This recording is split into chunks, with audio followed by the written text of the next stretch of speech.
मंगल अगर आपके सप्तम भाव में बैठे हैं आपके लगन चार्ट में, तो आपका जीवन साथी कैसा होगा? आज इस पर हम विस्तार से चर्चा कर रहे हैं।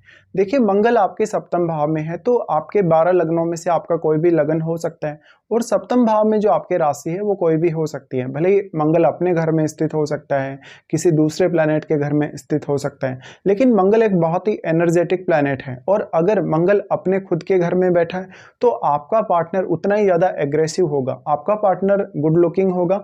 वास्तव में स्त्रियों के केस में अगर इसको देखा जाए, तो कभी कभी आपका कोई किसी से पहले अफेयर रहा है, उसी से ही आपके मैरिज होने की संभावना काफ़ी ज़्यादा रहती है इस केस में। बट आपको कैरियर वाइज तो ये मंगल बहुत अच्छा रहेगा। पार्टनर की फिजिकल हेल्थ के हिसाब से भी ये बहुत अच्छा रहेगा मंगल यहाँ पे। लेकिन वो काफ़ी ज़्यादा विवाद और लड़ाई झगड़े भी आपके लाइफ में लेकर आता है। तो जीवन साथी काफ़ी झगड़ालू हो सकता है, बहुत एग्रेसिव हो सकता है, वो लाइफ में बहुत ही कोई ऑप्टिमम टारगेट अपना लेके चल रहा हो, ऐसा पर्सन हो सकता है। साथ साथ में आपको कुछ ऐसे ही लोग पसंद आएंगे जो वास्तव में मंगल वाले गुण रखते हों। आपका जीवन साथी हो सकता है जो फिजिकली बहुत ज़्यादा कहीं ना कहीं एक्टिव है, या जो फिजिकली काफ़ी ज़्यादा हैंडसम दिखता है, बहुत सुंदर दिखता है, गुड लुकिंग है। और वास्तव में मंगल क्योंकि लाइफ में जो जीने की इच्छा है और लाइफ में कुछ स्पेशल करने की जो भावना है वो भी लेकर आता है, तो आपका जीवन साथी भी कुछ ऐसा होने की संभावना है। अब अगर मंगल मान लो गुरु की साइन में है, जैसे मीन राशि में है या धनु में है, तो आपका जीवन साथी उतना ही ज़्यादा इंटेलिजेंट और बुद्धिमान होने की भी संभावना बढ़ जाएगी। लेकिन उसके लिए आपका जुपिटर बहुत अच्छी स्थिति में होना जरूरी है। इसी तरीके से अगर मंगल मिथुन राशि में है या कन्या राशि में है, तो भी इसकी संभावना बहुत ज़्यादा है। अगर लेकिन मान लो मंगल आपका शुक्र की राशियों में है, जैसे वृषभ में है, तुला में है, तो आपका जो जीवन साथी है वो बहुत ही ज़्यादा सेक्सुअली एक्टिव हो सकता है। लेकिन फिर आपका भी लाइफ में कहीं ना कहीं ऐसा कोई केस आने की संभावना है मैरिज होने के बाद, कि आपका किसी से अट्रैक्शन होगा या अफेयर वगैरह होगा। लेकिन इसमें आपके सप्तमेश का भी उतना ही बड़ा रोल होगा, तो आप अपने सप्तमेश को जरूर देखिए। मंगल अगर आपके सप्तम भाव में अस्त होकर बैठे हैं या वक्री होकर बैठे हैं, तो मंगल और भी ज़्यादा एग्रेसिव हो जाते हैं, स्पेशली जब मंगल अस्त हो तब। तो फिर आपको देखना होगा कि मंगल अब आपके चार्ट में कौन कौन से भावों को रिप्रेजेंट कर रहे हैं। उन भावों के थ्रू आपका जीवन साथी आपके जीवन में काफ़ी हेल्प लेकर आएगा। लेकिन ऐसा जो मंगल है वो हमेशा आपके पार्टनर को डोमिनेटिंग दिखाता है। आपका partner he most of cases में आपको डोमिनेट करेगा और वही आपकी लाइफ को चलाएगा। ऐसे में अगर मंगल के साथ सूर्य जैसा प्लैनेट बैठा हो, बृहस्पति जैसा प्लैनेट बैठा हो, या राहु केतु जैसे प्लैनेट बैठे हो आपके सप्तम में, तो आपकी प्रॉब्लम्स और ज़्यादा बढ़ जाती हैं। तो इस केस में आपको ये सब देखना होगा। मंगल लेकिन वास्तव में अगर सप्तम में है, तो वो आपके लगन को भी एस्पेक्ट कर रहा है, आपके दूसरे भाव को भी और आपके 10th हाउस को भी। तो ऐसा मंगल होने से आप मैरिज होने के बाद अपने कैरियर में जो कुछ पाना चाहें, उसके लिए आपका पार्टनर आपको काफ़ी प्रेरित करने वाला होता है।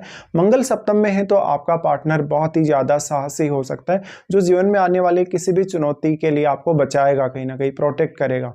लेकिन वास्तव में मंगल जिन भावों का आपके चार्ट में स्वामी है, उन भावों से भी आपको पर्याप्त रूप से मदद मिलेगी किसी भी प्रकार के कार्य में। लगन का अगर देखा जाए संबंध, क्योंकि मंगल से अब बन रहा है, तो लगन में कोई प्लैनेट स्थित है या नहीं आपके चार्ट में, वो भी आपके लिए बहुत इंपॉर्टेंट होगा वास्तव में। देखिए, आपका सप्तम का मंगल है अगर, तो ये लीडरशिप की अच्छी क्वालिटीज देता है, लीडरशिप के अच्छे गुण देता है। पब्लिक डीलिंग में कभी कभी आपको कुछ प्रॉब्लम्स भी जरूर आएंगी, जैसे कि आपके व्यवहार या आपके नेचर को लेकर। लेकिन ऐसा मंगल आपको जीवन में बहुत आगे लेकर जा सकता है, लेकिन आप में धैर्य की उतनी ही ज़्यादा कमी रहेगी।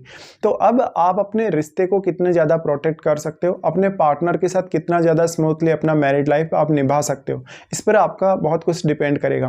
बट ज़्यादातर केसेस में तो जो मंगल की स्थिति है सप्तम भाव में, वो काफ़ी नेगेटिव है, और लोगों का लड़ाई झगड़ा वाद विवाद अक्सर होता ही रहता है, जिसकी वजह से उनके कैरियर पर भी काफ़ी असर पड़ता है। मानसिक सुख शांति और घरेलू सुख शांति भी उनकी काफ़ी ज़्यादा डिस्टर्ब होती रहती है, और इस वजह से उनकी लाइफ में जो ग्रोथ आनी चाहिए वास्तव में, या जो कुछ उनको पाने के लिए जीवन में आगे बढ़ना चाहिए, वो प्राप्त नहीं कर पाते।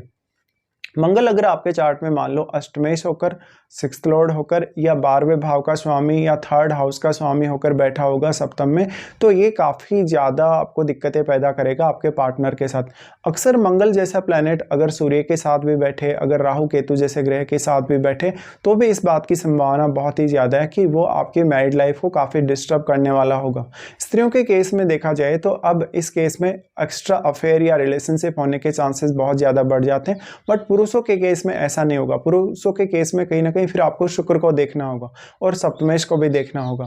मंगल यहाँ पर लेकिन बैठे कैसी स्थिति में है, क्या वक्री हैं, क्या अस्त हैं? अगर वक्री या अस्त हैं मंगल तो ये और भी ज़्यादा एग्रेसिव हो जाएंगे। फिर आपको सिर्फ और सिर्फ उन्हीं भावों से मदद मिल सकती है अब जिनके स्वामी आपके चार्ट में मंगल हैं।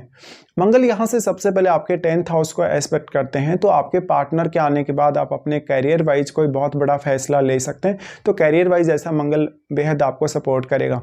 बट जीवन साथी में आपके कहीं ना कहीं वो एग्रेशन, वो कहीं ना कहीं एक ऐसी ऊर्जा है वास्तव में जो अगर आप सही दिशा में उसको काम में लें तो अपने कैरियर वाइज आप बहुत कुछ कर सकते हैं। अदरवाइज आपका घरेलू जीवन या आपका मैरिड लाइफ डिस्टर्ब होना ही होना है। अब मंगल अगर यहाँ पर किसी शुभ ग्रह के साथ बैठेगा तो आपको ये देखना होगा कि उस शुभ ग्रह पर मंगल कितना ज़्यादा अपना प्रभाव डाल पा रहा है। जैसे मोस्ट ऑफ केसेस में अगर मंगल चंद्रमा के साथ बैठे हों तब भी उतने अच्छे नहीं माने जाते मंगल, क्योंकि बहुत ज़्यादा एग्रेशन देते हैं। तो ऐसा इंसान जो होगा बहुत शॉर्ट टेम्पर्ड होगा और वो आपकी लाइफ में अगर आ रहा है तो वास्तव में आपकी मैरिड लाइफ के डिस्टर्ब होने की संभावना फिर भी रहती है।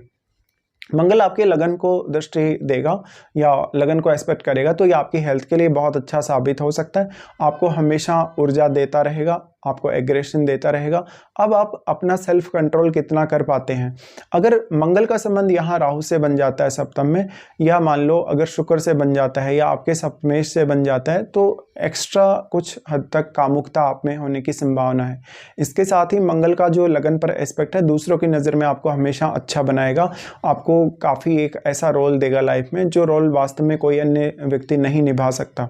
मंगल का दृष्टि वाणी स्थान पर होने की वजह से अब पब्लिक डीलिंग में अगर आप हैं तो ऐसे मंगल का जो प्रभाव है वो बहुत ही स्ट्रॉन्ग है आपके ऊपर।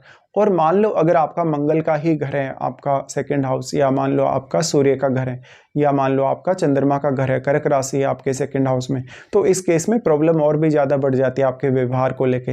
लेकिन ऐसे मंगल की वजह से अगर आप सेल्फ कंट्रोल थोड़ा रख लें या खुद को या अपने पार्टनर के ऊपर अगर थोड़ा बहुत कंट्रोल आप कर लें तो बहुत कुछ आप पा सकते हैं। तो जितना ज़्यादा यहाँ पर लाइफ के डिस्टर्ब होने की संभावना उतना ही ज़्यादा यहाँ पर ये भी पोटेंशियल मंगल लेकर आते हैं कि वो आपको जीवन में जो कुछ आप पाना चाहें उससे भी आगे लेकर जा सकते हैं।